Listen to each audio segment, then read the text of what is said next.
রাজশাহীতে সবজির ন্যায্য দাম না পাওয়ায় হতাশ চাষিরা, ফলে জমিতেই নষ্ট করছেন সবজি। উৎপাদন ও বিপণন বিভাগের সমন্বয়ের অভাবকে দায়ী করছে কৃষি বিভাগ।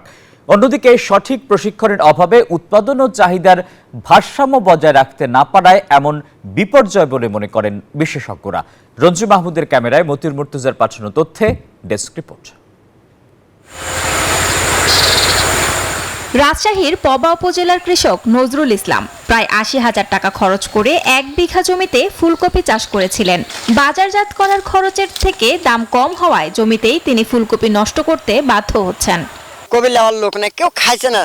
বিলে দেখেন কত কবি, অথচ একটা লোক কেউ ভুল কি দেওয়া দেখছে না যে এই কবি আছে কি। অন্যান্য কৃষকও জানান একই কথা, ন্যায্য মূল্য না পাওয়ায় লোকসানে পড়ে দিশেহারা তারা।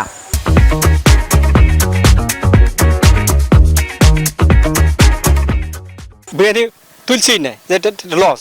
2 টাকার কবি আর পাইছে তো লিবে 3 টাকা করে। আপনার দামই নাই সিমের, আমরা বেশি 10 টাকা কেজি আর ওরা বেশি 20 টাকা 25 টাকা। আমাদের তোলার পয়সা হয়েছে না। মানে পাইকারি দামে কিনলে এরকম দাম দিচ্ছে, আর খুচরা হয়তো 5 টাকা 4 টাকা এরকম বিক্রি হয়েছে।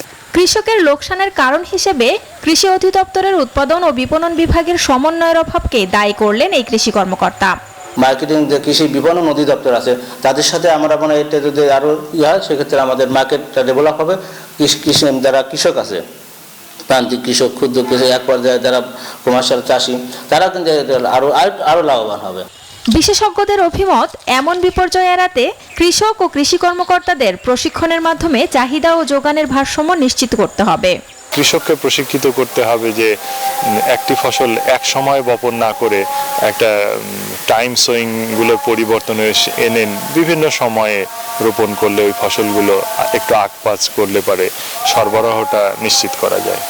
লোকসান এড়াতে ফসল চাষে বৈচিত্র্য নিয়ে আসার পাশাপাশি কৃষকদের উপযুক্ত প্রশিক্ষণ দেওয়ার পরামর্শ দেন এই বিশেষজ্ঞ। Desk report, news 24।